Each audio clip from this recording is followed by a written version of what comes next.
სახელითა მამისათა და ძისათა და სულისაწმინდისათა. ქრისტიანი არის ადამიანი, რომელიც შეუძლებელია თუ ის ქრისტიანია, მუდამ განცვიფრებაში არ იმყოფებოდეს.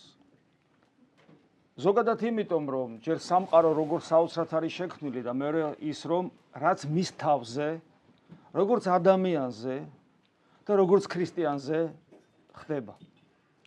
ქრისტიანი ვერასოდეს ვერ უნდა მიეჩვიოს საკუთარ თავში იმ რწმენის არსებობას, რომელიც ყველანაირ კანონს, ლოგიკურ კანონს არღვევს, თვით სამყაროს ჩაკეტილობის ნებისმიერ საზღვარს არღვევს და ტრანსცენდენტულ, ანუ სამყაროს მიღმიერ ყოფიერებაში გადადის. ქრისტიანი ამას გზნობს ინტუიციურად, ქრისტიანმა ეს იცის რაციონალურად, თუ ის ჭეშმარიტად ქრისტიანია და აღსარებელია, იმიტომ რომ თავისი რწმენის შესახებ ცოდნაც უნდა ქონდეს მას და ბუნებრივია კიდევ ერთხელ ვიმეორებ, ქრისტიანი მუდამ განცვიფრებაში, იმიტომ რომ ამ ყოველივეს ემატება მისი პირადი გამოცდილება ცოცხალ ღმერთთან ურთიერთობისა. ქრისტიანი ადამიანი არ არის უბრალოდ რელიგიური ადამიანი. რელიგიურობა ეს არის ბუნებრივი მდგომარეობა ადამიანის. ადამიანი რო იბადება და გონება ეძლევა და უკვე რაციონალურ აზროვნებასაც რო იწყებს, ესეც კი საკმარისია იმისათვის, რადგან ის ადამიანია, რომ მას კონდეს რელიგიური გზნობები, ისევე როგორც მას აქვს სინდისი, მოთხოვნილება თავისუფლებისა, თუმცა თავისუფლება არ აქვს, მაგრამ მოთხოვნილება თავისუფლებისა. სამართლიანობისა, თუმცა სამართლიანობას ვერ პოულობს და მაინც ამის მოთხოვნილება აქვს. მოთხოვნილება ბედნიერებისა, თუმცა ბედნიერებას ვერ პოულობს, მაგრამ მას მოთხოვნილება მუდამ აქვს და სურვილი. მოთხოვნილება სიცოცხლისა, რომელიც ხელიდან ეცლება ყოველ წამს, რამე თუ მიდის სიბერისკენ და გარდაცვალებისკენ, მაგრამ მუდამ აქვს ეს მოთხოვნილება სიცოცხლისა. და ასევე ინტუიციურად, ქვეცნობიერად აქვს რა სწრაფვა სამართლიანობისაკენ, სიცოცხლისკენ, სიყვარულისკენ, მარადიული ყოფიერებისკენ, აბსოლუტური სიკეთისკენ, თავისუფლებისკენ. მას უნდა თუ არ უნდა, წამს თუ არა წამს, მას აქვს შინაგანი მოთხოვნილება ღმერთთან ყოფობისა და ღვთისძიების. მაგრამ როცა ადამიანი ქრისტიანი ხდება, ყველაფერი ეს, რაც ინტუიციურად ადამიანს აქვს, ეს ინტუიცია მისთვის საიდუმლოებრივად იხსნება და ადამიანი დგება იმ დიდებულების წინაშე, რომელსაც ქვია ღმერთი ჩვენში. ეს არის ახალი აღთქმის, ეს არის ქრისტიანობის უმთავრესი საიდუმლოება. ქრისტიანული სარწმუნოების უმთავრესი პოსტულატი შეიძლება ასე ითქვას. პავლე მოციქული ამას ხაზგასმით იმეორებს, რომ ეს არის მთავარი საიდუმლოება, რომელიც განცხადდა იმ ადამიანებისათვის, რომლებმაც ქრისტე ირწმუნეს როგორც ღმერთი. ჩვენ დღეს ვიმყოფებით ადგილას, რომელსაც შეიძლება ვუწოდოთ კაცობრიობის ცივილიზაციის მწვერვალი, სადაც ვიმყოფებით აქ, ამ ადგილას. ჩვენ ვიცით, რომ კაცობრიობა ღმერთს დაცილდა. ცოდვა რა არის? ცოდვა ღმერთისგან განშორებულობაა. ღვთისნების საწინააღმდეგო ყოფიერებაა ცოდვა. და კაცობრიობის ცივილიზაციას სწორედ ეს თვისება აქვს. იგი ცილდება საღვთო ნებას. გახსოვთ, კაინი კლავს აბელს და კაინი ქმნის ცივილიზაციას, ადამიანურ ცივილიზაციას, რომელშიც ჩვენ ვიმყოფებით. ის ქმნის ხელოვნებას, ის აშენებს ქალაქებს და ასე შემდეგ. ბიბლია ვისაც წაკითხული გაქვს, მეტნაკლებად ეს იცით. მაგრამ ღმერთი მოვიდა ყველასთვის, ყველაზე უკიდურესი ცოდვილობისთვისაც და თან სიმბოლურიც არის მარიამ მეგვიპტელის სახელობის ტაძარში ვდგავართ, რომელიც დაეცა, მოდი ესე ვთქვათ, უკიდურეს დაცემამდე, მაგრამ უფალმა აღამაღლა იქ, სადაც ანგელოზებიც კი ვერ შეწვდებიან და აი ამ უკიდურესი დაცემიდან გონება მიუწვდომელ სიმაღლემდე ამაღლებას, ანუ ცოდვილობიდან სიწმინდეში გადასვლას, თავისი პრინციპები აქვს სულიერი, რომელიც ჩვენ ქრისტიანებმა უნდა ვიცოდეთ. და ვერასოდეს ვერ უნდა ვეგუებოდეთ ამას და ფიქრობდეთ, რომ ხო ეს ნორმალური ამბავია. მუდამ კიდევ ერთხელ ვიმეორებ, განცვიფრებაში უნდა ვიმყოფებოდეთ. წეგნას გითხარით, არა ვართ ჩვენ უბრალოდ რელიგიური ადამიანები, ქრისტიანები.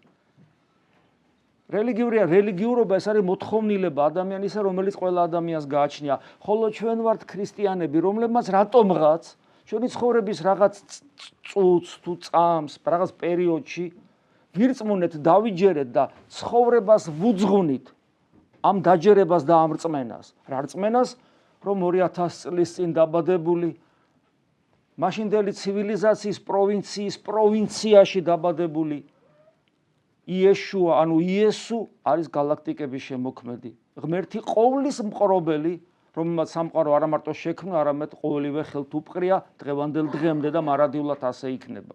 და სწორედ ის მოვიდა ადამიანად. მოვიდა. მშვენიერია, დიდებულია. კარგია, რატომაც არა, ღმერთი თუ ჩემთან მოვიდა, მაგას რა ჯობია, ადამიანი იტყვის. მაგრამ პრობლემა იმაშია, რომ აი ის რაც მუდამ განცვიფრებას იწვევს მერე, რომ შემილია თუ არა მე ვიცნო იესო ქრისტე როგორც ღმერთი, რომლის მორჩილებაზე ჩემი თავი უნდა დავავალდებულო ნათლობის საიდუმლოებაში რა. წამს გეკითხება მღვდელი მოსანაც, წამს ქრისტეზე, წამს ვითარცა მეუფე და ღმერთი, არა როგორც ღმერთი და ამავე დროს მეუფე, ანუ მეფე, ანუ მე მის მორჩილებისათვის მზადყოფნას ვაცხადებ. ანუ კარგია რომ მოვიდა. მაგრამ რამდენად სწორი დამოკიდებულება მაქვს მის მიმართ და ვიცანი თუ არა ის საერთოდ. თუ ვიცანი, რამდენად ცulis ეს ჩემს ცხოვრებას. როგორ შეიძლება მე ვიცნო ქრისტე როგორც ღმერთი და ისე ვიცხოვრო როგორც ცხოვრობს ადამიანი, რომელიც ქრისტეს როგორც ღმერთს არ ცნობს. აი ჩვენ დღეს სახარებაში წავიკითხეთ. და წავიკითხეთ ძალიან საინტერესო მაგალითები, რომლებიც მისი უახლოესი წრიდან მოგვეც. ეს არის იუდა, ეს არის პეტრე, პრინციპში დანარჩენი მოციქულებიც. მათ იცნეს ქრისტე როგორც ღმერთი. იუდაზე გაგვიჭირდება ამის თქმა, თუმცა ის ყველაფერი იმას ხედავდა, რასაც პეტრე ხედავს და არა მარტო ხედავდა იმას, რასაც პეტრე ხედავდა, არამედ აკეთებდა ყოველივე იმას, რასაც პეტრე აკეთებდა. გონება მიუწვდომელ სასწაულებს ახდენდა იმ ძალით, რომელიც მას ქრისტემ მისცა და ფაქტობრივად არაფრით არ ჩამორჩებოდა პეტრე მოციქულს, როგორც მოციქული, როგორც მისიონერი მაშინ, მაგრამ ჩვენ ვიცით, რომ მას ძალიან გაუჭირდა ქრისტეს ცნობა. იმ დონეზე, რომ მასთან იდეურ სოფხედელობრივ კონფლიქტში მოდის და ჩვენ ვიცით, რასაც აკეთებს ის 30 ვერცხლად. ეს ერთგვარი, აი 30 ვერცხლი გასაგებია რაღაც თანხა იყო, მაგრამ თითქოს ესე ჩანს, ეს მისი პრინციპული მიდგომა იყო უფალთან. პრინციპული, აი ეს ამბოხი იყო, რევოლუციური მიდგომა, ამბოხება იყო, რომ მე არ მინდა ისეთი მხსნელი, ჩემი სამშობლოსი, როგორიც შენ ახარ, მე სხვანაირი მესია, მე სხვანაირი ქრისტეს ველოდებოდი და შენ რაღაც სხვანაირი ხარ. ასეთ ძალმოსილებას ფლობ და ამ დროს არაფერს აკეთებ. გესმით? ეს შინაგანი ამბოხი იყო და ეს ამ ამბოხის გამოვლინება უფრო იყო, ვიდრე თორემ მას ფული არ აკლდა. ის შენივრად ქონდა ის ყულაბა შესაწირავი, რითაც მოციქულები ცხოვრობდნენ და როგორც იონე მოციქული ამბობს, ის იქიდან იპარავდა, რასაც ჭირდებოდა, ყოველთვის იღებდა. ანუ ეს იყო მისი ამბოხი. რასაც ვერ ვიყრით პეტრე მოციქულზე. პეტრე მოციქულს მართლა უყვარს უფალი. მაგრამ ნახეთ განსასწრელი ჟამს, წინასწარ აღიმაღლა რა თავი და თავის სხვებზე მაღლა დააყენა, ყველამ რო გიღალატოს, მე არ გიღალატებ და გახსოვთ რას ამბობს, დღეს წავიკითხეთ. მე მაგ კაცს არ ვიცნობ. ქრისტეზე ამბობს მე მაგ კაცს არ ვიცნობ. ეს რას ნიშნავს? ეს ნიშნავს იმას, რომ არც ჩვენგანს არ შეიძლება, როგორც დანარჩენი მოციქულები, როცა უფალი ამბობს ერთ-ერთი თქვენგანი გამცემს მე, არც ერთი, ყველა მოციქული იქ ერთი ორის გარდა მოდი ესე ვთქვათ, აქედან ერთ-ერთი პეტრეა, მაგრამ პეტრეც ამბობს მაგ კაცს არ ვიცნობო. ყველა მოციქული ესეთ რამეს ამბობს, ნუ თუ მე, ისინი იმდენად ღრმად იყვნენ დარწმუნებული ქრისტეს სიტყვის ძალმოსილებაში და აბსოლუტურობაში, რომ მარო თქვა, რომ ერთ-ერთი თქვენგანი გამცემს, ყველამ საკუთარ თავზე მიიღო, შეეშინდათ. და ამას ორი მიზეზი ქონა, ერთი ის, რომ ქრისტეს ენდობოდნენ და მისი სიტყვის ყოვლის შემძლეობა იცოდნენ, ეს ერთი და იყო მეორე. საკუთარ თავს მეტნაკლებად იცნობდნენ ჩვენგან განსხვავებით. ისინი ხედავდნენ ქრისტესთან ურთიერთობაში 3 წელიწადნახევრის პერიოდში, მათ მეტნაკლებად დაინახეს საკუთარი თავი, იმიტომ რომ ხედავდნენ ეტალონს ადამიანისა, როგორი უნდა იყოს ადამიანი და ხედავდნენ საკუთარ თავს მასთან მიმართებაში და ისინი გრძნობდნენ, რომ მათში ყოველ ადამიანში და მათ შორის თითოეულ მათგანში იყო ჩაბუდებული ეს ურწმუნოება, ეს ღალატის სურვილი და ღალატის უნარი, უფრო სწორედ და ასე შემდეგ. მაგრამ ქრისტესთან ურთიერთობა არ არის უბრალოდ მენტალური. ვიცანი, არ ვიცანი, მივხვდი, ვერ მივხვდი. ქრისტესთან საჭიროა ონტოლოგიური, ანუ არსობრივი კავშირი. ღმერთი იმიტომ არ მოსულა, რომ მხოლოდ მეცნო და ის თავისთვის მე ჩემთვის. ქრისტე იმიტომ არ მოსულა, რომ კაცობრიობის ნაწილს ეცნო, მერე კაცობრიობას გადასცემოდა ეს ცოდნა. 21 საუკუნეში მყოფ ადამიანს ეს ცოდნა მომცემოდა წმინდა წერილით, ღვთისმეტყველებით, ეკლესიით, რომელსაც მე რელიგიურობით დაუკავშირდი და ეს ცოდნა მქონოდა როგორც ასეთი. როგორც ცოდნა რელიგიური, სოფხედელობრივი, ეს არ არის საკმარისი. და ხსომებოდა, აი 2000 წლის წინ ღმერთი მოვიდა ადამიანად და რა კარგია, ესეთი რამე მოხდა და მე რა ამ დროს. და საქმეც იმაშია, რომ ქრისტე ნახეთ როგორ ამბობს, როდესაც ის საიდუმლოებას, ზიარების საიდუმლოებას, რაც დღეს ასევე აღმოვიკითხეთ სახარებიდან, ზიარების საიდუმლოს გვანიჭებს და გვაძლევს, რომელიც არის კავშირი ადამიანად მოსულ ღმერთთან და ამ კავშირის საშუალებით ჩვენთვის ეს 2000 წლოვანი პერიოდი თითქოს ქრება და ჩვენ მასთან მუდმივ კავშირში ვიმყოფებით, როდესაც ზიარების საიდუმლოებას აწესებს, იქ ამბობს, რომ ჩემს მოსახსენებლად ეს ყოველთვის გააკეთეთ. ადამიანს როცა ეს სიტყვები ესმის, ჩემს მოსახსენებლად ეს ყოველთვის გააკეთებ, შეიძლება იფიქროს, რომ იგი კაცო მახსოვს. და თუ მახსოვს, ასაჭიროა ზიარება. საქმეც იმაშია, როცა საუბარია ღმერთის ხსოვნაზე, აქ მენტალური ხსოვნა კი არ იგულისხმება. აქ არსობრივი კავშირი იგულისხმება. მახსოვს, ანუ ვიცი, ანუ მაქვს კავშირი, არა მარტო ლოგიკური აპარატით, ჩემი ტვინის ფუნქციით, მეხსიერებით, არამედ მთლიანად ჩემი არსებით, ხორცით, სულით, გზნობებით, ემოციებით, ჩემი პოტენციური უკვდავებით, ყველაფრით. და ჩემი იმ უნარების რეალიზებით, რომელი უნარების ღმერთმა ჩემში ჩადო, თავისუფლება, ღვთისხატება და მსგავსება, ღვთისშვილობა, მარადიული მყოფობა, ყოფნა იქ, სადაც ღმერთია. აი ეს უნარი ცოცხლდება, აი ამ დიდი საიდუმლოებით, რომელსაც ზიარების საიდუმლოება ქვია. ჩვენ უნდა კარგად გვახსოვდეს, რომ იმისათვის, რომ მე ვიყო ქრისტიანი, მე უნდა მქონდეს კიდევ ერთხელ ვიმეორებ, ღმერთთან ისეთი კავშირი, რომელზე უფრო მეტი სიახლოვეც წარმოუდგენელია. იმიტომ რომ აი ძველ აღთქმაში, რომელიც ასევე ჭეშმარიტი სარწმუნოება იყო მაშინ და ახალი აღთქმის წინასწარმეტყველება იყო ის, ღმერთი იყო ადამიანის გარეთ, ადამიანს გარედან ესაუბრებოდა და ადამიანი ღმერთის წინაშე დადიოდა. ხოლო ახალი აღთქმის ადამიანი, იმიტომ რომ ქრისტე ღმერთი ადამიანურ ბუნებას იღებს და ადამიანურ ბუნებას განაღმრთობს, ადამიანის ამ განხთობილ ბუნებას ჩვენ გვანიჭებს, აი ამიტომ ადამიანური ბუნება ხდება ღვთის ტაძარი და ღმერთი სადღაც შორს კი აღარ არის ჩვენგან, ჩვენში შემოდის. ამიტომ ისი ახლოა ღმერთი, რომლის წარმოდგენაც კი არ შეგვიძლია. ღმერთი იმყოფება მონათრული და მაზიარებელი ადამიანის არსების ისეთ შიგნით, რომელსაც აი გრიგო პალამესი ამბობს, ადამიანის გული და კიდევ უფრო იქით სიღრმეში. ეს არის ადამიანის მისტიკური სიღრმე, რომელიც ყველა ადამიანს გააჩნია და მათ შორის თქვენ.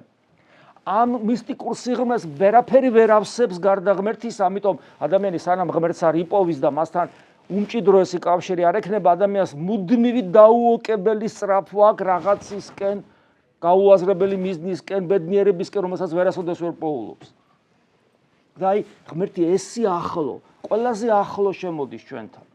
და ამ ყველაფრის რეალიზების ერთ-ერთი საფუძველი არის ის, რომ ჩვენ ვეზიარებით ქრისტეს ხორცსა და სისხლს, იმიტომ რომ აი ამ ზიარებით ჩვენში რეალიზდება ის საიდუმლოება, რომელიც ღმერთმა თავისი ადამიანად მოსვლით განახორციელა და ჩვენ ღვთის ტაძარი ხდებით. და დღეს ჩვენ წავიკითხეთ, როგორ ხდება ეს? როგორ უნდა ეზიარო ქრისტეს, აი როგორ უნდა შეუერთდე მას. გასაგებია, ღმერთი მოვიდა ადამიანად, მისი ადამიანობა განიღმრთო. როგორ უნდა შეუერთდე მე მის ადამიანობას, რომ მეც განვიღმრთო. ანუ ღმერთის ცხოვრებით ვიცხოვრო და რომ გარდავიცვლები ვიყო იქ, სადაც ის არის. და ამისათვის აკეთებს ესეთ რამეს, ყოვლის შემძლე, აიღო პური და ღვინო. აკურთხებს ამ პურსა და ღვინოს და ამბობს, ეს პური და ღვინო ამ კურთხების მერე ჩემი ხორცი და სისხლია. ნუ გვიკვირს ესე, იმიტომ რომ ნებისმიერი პური და ღვინო მე და შენ რო შევჭამოთ, ის ცოტა ხანში რო შეჭამ, ის შეჭმული პური და ღვინო შენი ხორცი და სისხლი, შენი არსება ხდება ცოტა ხანში. და თუ არ შევჭამე არ ხდება, მაგრამ ღმერთი ყოვლის შემძლეა და არ შეჭამა და ისე გახადა თავის ხორცი და სისხლი. აი ადამიანურ ენაზე ვსჯელობ, ხსნი მეტნაკლებად. და ჩვენ ყოველ წირვაზე ვიმეორებთ ამას, მან მოგცა ეს ძალმოსილება ეკლესიას, რომ ეს გავიმეოროთ, ეს რეალიზდეს და კი არ ვიმეორებთ საღვთო მადლის გამო გარეგნულად ვიმეორებთ, გარეგნულად ვიხსენებთ, მაგრამ საღვთო მადლის გამო აქ სინამდვილეში გამეორება კი არ ხდება. აქ სინამდვილეში გახსენება კი არ ხდება უბრალოდ, არამედ ჩვენ რეალურად ვიმყოფებით იქ, როდესაც უფალმა ეს აღასრულა. და როცა ეს საიდუმლოება სრულდება, ანუ რა საიდუმლოება ზიარებისა, ანუ რა საიდუმლოება ჩვენი ღმერთთან ერთობისა, რეალურ პრაქტიკულად როგორ ჩვენი საიდუმლო სერობაზე მყოფობისა მოციქულებთან ერთად, აი ეს საიდუმლოება აღესრულება. აი ამ ცივილიზაციის ცენტრში, რა საოცრებაა, ხო? და უშუალოდ ძღვენის გარდასახვის წინ წირველი მღვდელი, ამ შემთხვევაში დღეს მღვდელმთავარი ითხოვს ღვთისაგან რას, რომ სულიწმინდა ღმერთი გარდამოვიდეს რაზე? ძღვენზე, ხო, პურზე და ღვინოზე და გარდაისახოს ის ხორცსა და სისხლად. ასე არ ამბობს. არამედ ამბობს ასე, სულიწმინდა ღმერთი რომ გარდამოვიდეს ჯერ ჩვენზე და მერე პურსა და ღვინოზე. და მერე, როდესაც ეს გარდასახვა ხდება, აღამაღლებს ძღვენს და ამბობს, ეს წმიდა, ანუ წმიდა რას ნიშნავს? ეს ღვთის ნების რეალიზება, სიწმინდა იქ არის, სადაც ღვთის ნება რეალიზდება. აღამაღლებს ძღვენს, ღვთის ნებაა ეს, ხო? ამიტომ ეს რომ მომხდარიყო, ამიტომ წმიდა და ქრისტეს ხორცია, წმინდა და მე რას ამბობს? ეს წმინდა, წმიდათა და ჩვენზე ამბობს, რომ წმინდა. წმინდანი დგას აქ, ანუ ჩვენი სახით დგანან წმინდანები, ანუ ის ადამიანები, რომლებიც ღვთის ნების აღმსრულებელი არიან. ჩვენ რო აქ ვდგავართ, იმიტომ რომ ეს უნდა მას, მან თქვა, ეს არის მისი ნება. ეს ყოველთვის აღასრულეთ, ყოველთვის გააკეთეთ და მე თქვენში შემოვდივარ და თქვენში ახალი სიცოცხლე იწყება. ოღონ ამისათვის კიდევ ერთხელ ვიმეორებ, საჭიროა რომ სანამ ძღვენი გარდაისახება რა სიტყვების გვესმის, მოვიდეს სულიწმინდა ღმერთი ჩვენზე და მერე ძღვენსაზე და რო პური და ღვინო გარდაისახოს. ეს ცითრას ნიშნავს, თუ ჩემი სახით მე ჩემ თავზე ვიტყვი, აი აქ დგას ცხოველი რას ნიშნავს? ეხლა შეურაცხყოფის თვალსაზრისით არ ვამბობ. არამედ რა გაგებით ვამბობ? ცხოველი, რომელიც ფიზიოლოგიური ცხოვრებით ცხოვრობს, რომელსაც ხორციელი ინტერესები და სიამოვნებები აქვს და ასე შემდეგ, ბიოლოგიური არსება. და რატო სულიც ხო მაგ და გულიც? სულიც მაგ და გულიც, მაგრამ ჩემი სულ და გულში ისეთი რაღაცა ხდება, ჯობია ცხოველი ვიყო, იმიტომ რომ იქ არის სიამაყე, იქ არის ეგოიზმი, იქ არის ანგარება, იქ არის შური, იქ არის პატივმოყვარეობა, იქ არის მრისხანება, იქ არის უსიყვარულობა და ასე შემდეგ. სული კიდევ უარესი მაქვს, ვიდრე ხორცი. ხორცი კემაი ცხოველს გავს და სული ეშმაკს გავს. აი ესეთი არსება ვდგავარ აქ და ღმერთს ვევედრები. ჩემ გულს ავაყოლებ რა მწირველი მღვდლის ლოცვას, რომ მადლი ჩემზე მოვიდეს ჯერ, იმიტომ რომ მე თუ არ განვიწმინდე, ცხოველი და ეშმაკი ქრისტეს ვერ ეზიარება. ამიტომ უდიდესი პასუხისგებლობა გვაქვს, როცა აქ ვდგავართ. ჩვენ მაქსიმალურად უნდა ვცდილობდეთ, რომ ჩვენი გული გახსნილი იყოს ქრისტესათვის.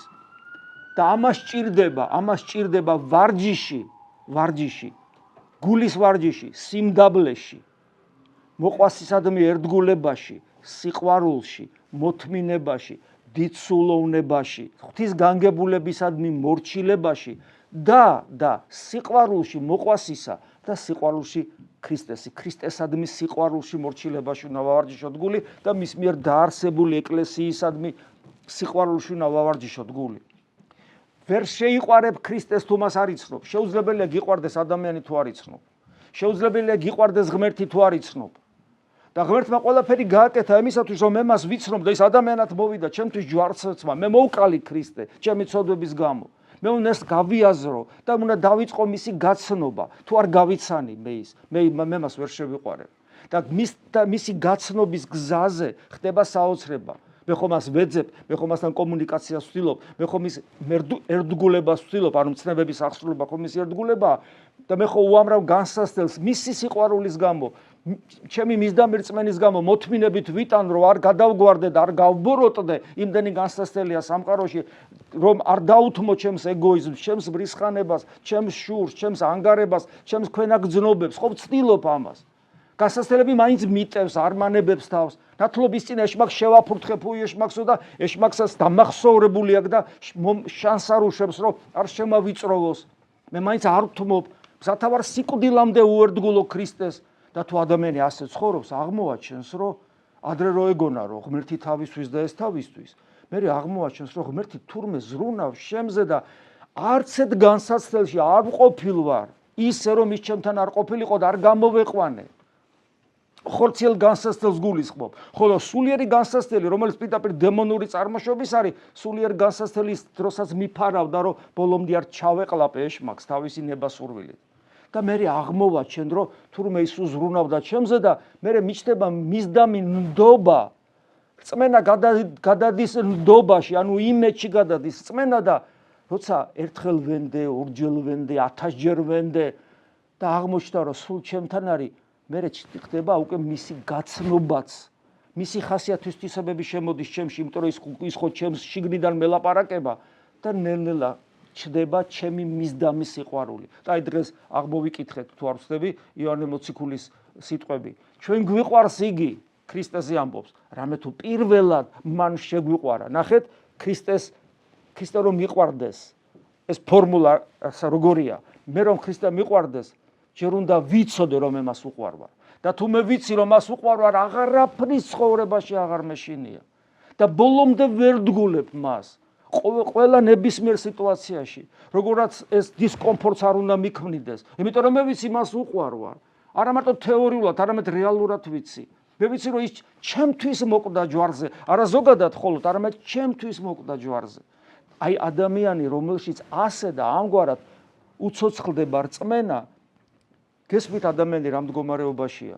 ესე იგი, სამყაროს გალაქტიკების შემოქმედი, რომელიც მოვიდა ადამიანად, ჩემთვის მოიცალა და მე მიპოვა, მომცა რწმენა და ნაბიჯ, ნელა ჩემი გული გახსდა ისე, რომ მთლიანად მკვიდრდება ჩემში, მისი თვისებებით აღჭურვილი ვხდები, ვემსგავსები მას და რო გარდა ვიცვლები, დავინახავ, რომ ისეთი ვარ მე, როგორიც ის არის, როგორც იგივე იოანე მოციქული ამბობს და ეს ყველაფერი აქ იწყება ამ სამყაროში.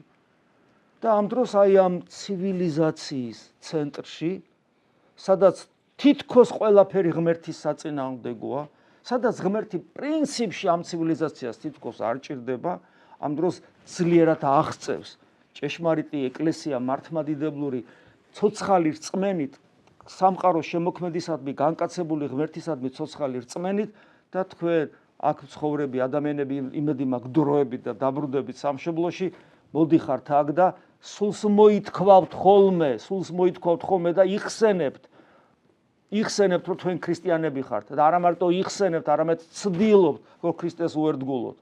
იმიტომ რომ ყოველი წამი არის ძალიან ძვირფასი, გასულ წამს ვეღარ დაიბრუნებ, შემდგომი წამი სხვა არის და არა ის. ამიტომ უფრთხილდებით დროს და მაქსიმალურად ცდილობთ, რომ